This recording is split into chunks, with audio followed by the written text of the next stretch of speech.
It begins with what looks like a troublesome moment of a lady struggling in a car while her child calls out to her. Then she slowly falls onto her bed. Her son is there to tell her he had a certain dream again. He is Sam, and she is Amelia. To calm him, she reads The Three Little Pigs to Sam. The boy gets encouraged by the story, saying he will eliminate the monster when it comes. In the morning, Amelia finds her son with some equipment around his back. He uses it to accidentally catapult something through their window. The reason he wears it is that he's scared of the monster. After dropping Sam off at school, Amelia goes to work at a nursing home. Soon her coworker comes to tell her that her son's school is on the phone. Later, Amelia sits with some school personnel who show her Sam's weapon. When they advise an alternate way of schooling her son, she takes offense to it. The next scene has her sitting in a park with her sister, Claire. While they talk, Sam puts himself in danger by standing high up atop some playground equipment. This frightens his mother, along with his aunt. After that, Amelia arrives home with Sam. Before the boy goes to sleep, he and his mom have to check all areas of his room where a monster could be hiding. Once that is done, Sam takes out a book titled Mr. Babadook for his mother to read to him.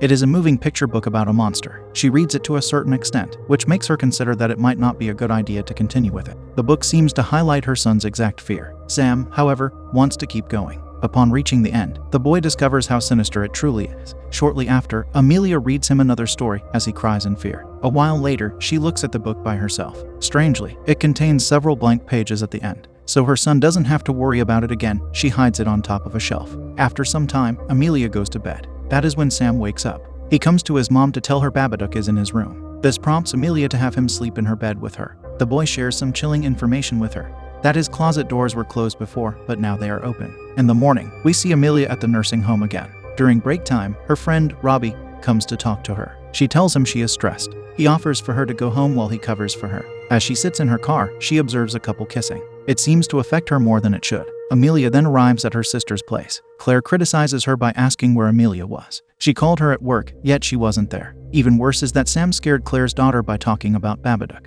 Back at home, Sam acts out how he will stop Babadook. Soon enough, Robbie makes a surprise visit. He gives Amelia a gift, as well as her son. This is a man who doesn't find it hard to show his caring side. Afterward, Amelia goes into the room where Sam was playing. There, she sees a photo of her with a man who was likely her husband. Seeing it makes her quickly take it to hold it close to her. From that, we can see how many positive feelings she has toward the man who is no longer alive. She also sees clothing positioned oddly on the wall. It's as if someone could be wearing them. At another time, Amelia enters her bedroom to find the photo she previously held now on her bed. However, there is a disturbing exception. Their faces are marked in a derogatory way. This causes her to come to her son, asking if he thinks it's funny. She believes he did it. Who else could have? But the boy's response is a wild one. He pushes her down and asks her if she wants to lose her life. When he's alone in his room, Sam screams in fear. Amelia rushes to him, finding him lying scared under his bed. After she takes him out, he keeps saying not to let it in. At this point, Amelia has had enough of the Babadook story, so she takes the book to start ripping it apart.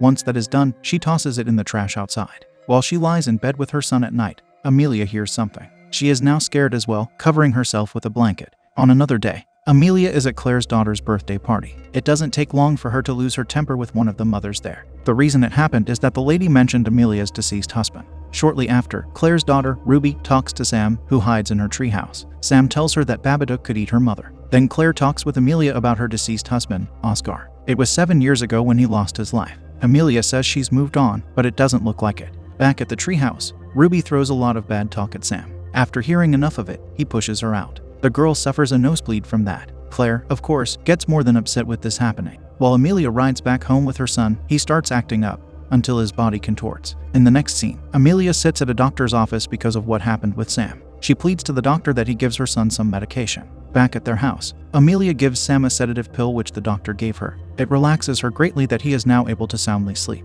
After some time, she gets a knock on the door. Yet when she opens the door, no one is there. The knock then returns in a louder form. This time Amelia opens the door to find the Babadook book lying near the door. Taking it inside, she discovers that it was put back together by someone. This is eerie, but it gets worse. She now sees a message that wasn't there before. It states that if she denies Babadook, the monster becomes stronger. Worse still, there is now an added pop-up picture that seems to resemble Amelia. This girl in the book takes the lives of her dog and son. Lastly, these horrific additions make Amelia burn the book. She notices that her son is there watching it. Later, she describes the book reappearing at her house to Claire over the phone. However, her sister can't help her. After that talk, the phone rings a few seconds later. Amelia picks it up to hear a raspy voice taunt her with the word Babadook. She puts the phone down in fear. The next scene shows just how much of a nuisance Amelia's situation is to her. She arrives at a police station to report her trouble. The officer at the desk needs to see the book she speaks of, but she tells him she burned it. Since she did, the officer can't help her. Behind him, Amelia observes another frightening detail. An outfit hangs on the wall that looks very much like Babadook's outfit. Nothing is going her way, so she leaves. At home, Amelia notices bugs coming from under the refrigerator. Moving it to the side reveals an opening in the wall. She takes off the wallpaper,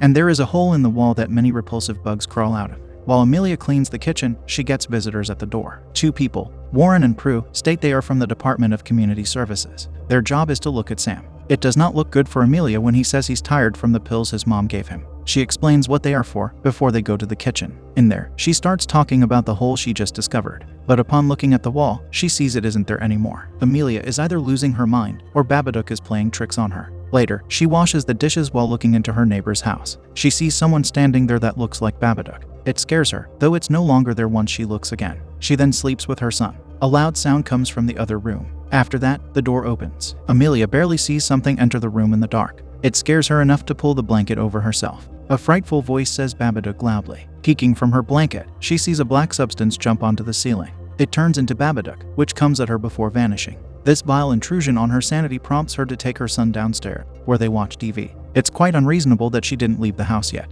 On the television, she sees Babadook appear in an old-fashioned program. His presence there should be very alarming, yet she doesn't know what to think anymore. Although her son falls asleep, she stays awake the entire night. The tired lady tries to sleep during the day, but Sam bothers her with his hunger. Soon enough, she loses her temper with him. She even throws a vulgar statement at her son. In a short time, she comes to say sorry. After they eat at a restaurant, they ride in the car, where Amelia starts seeing bugs crawling on her. Even worse, she sees Babadook in the mirror. Out of fear, she crashes into a car. A man comes out to complain. However, she just drives off. At home, Amelia sits in a bathtub full of water. Sam comes to her and she puts him in there too. What can be expected from everything that happened to her so far? She is losing her mind. Mr. Babadook is helping her with that. At night, she lies in bed, hearing many whispers. After them comes a loud voice that makes her sit up in bed. She goes downstairs to find Sam talking on the phone to their neighbor, Grace. So Amelia takes the phone away to apologize for the late phone call. Afterward, she acts rudely to her son for calling. She even cuts the phone wire with a knife. That is when Sam mentions Babadook again. Surprisingly, Amelia says he isn't real. By denying his existence at this point, she proves herself to be even more mentally unstable. Later, Sam fakes taking his pill. He does that because he thinks he's getting sick from them.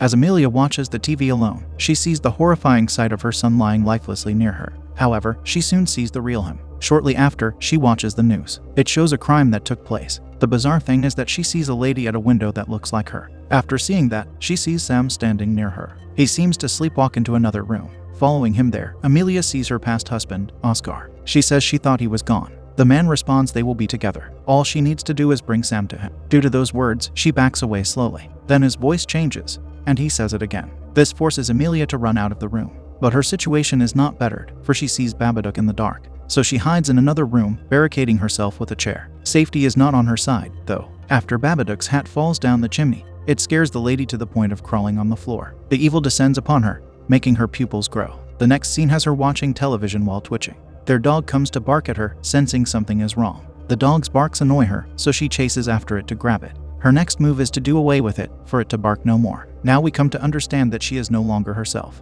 Before this, she was unstable, though she wouldn't end the life of her dog. She is now being controlled by the otherworldly Mr. Babadook. Following that, she sees Sam hiding on the stairs and chases him. Yet he locks himself in his room. She bangs on the door, demanding that he let her in. She even climbs on it. The door gets broken through by her kicking it from this position. Amelia comes to her son to humiliate him severely. This makes him realize she is not his mother. She screams that she is, making him run away. Soon she gets a knock on the door. When she gets there, she sees it's Grace, their neighbor. Amongst other things, Grace says she will do anything for them. Amelia then sees Sam, which causes her to apologize to him. She also says she needs help because she is sick. Her next statement, however, is ugly. She tells Sam she wants him to meet his father. At that moment, he stabs her leg before running away. She follows him into the other room, but he brings her down with the help of his traps. The possessed lady awakens to find herself restrained to the floor. Sam says Babadook won't let her love him. Yet Sam says he loves her. He screams that she has to get him out. Shortly after, Amelia manages to free her hands, which she uses to choke Sam. At that time, he pets her head, so she throws him off and starts shaking.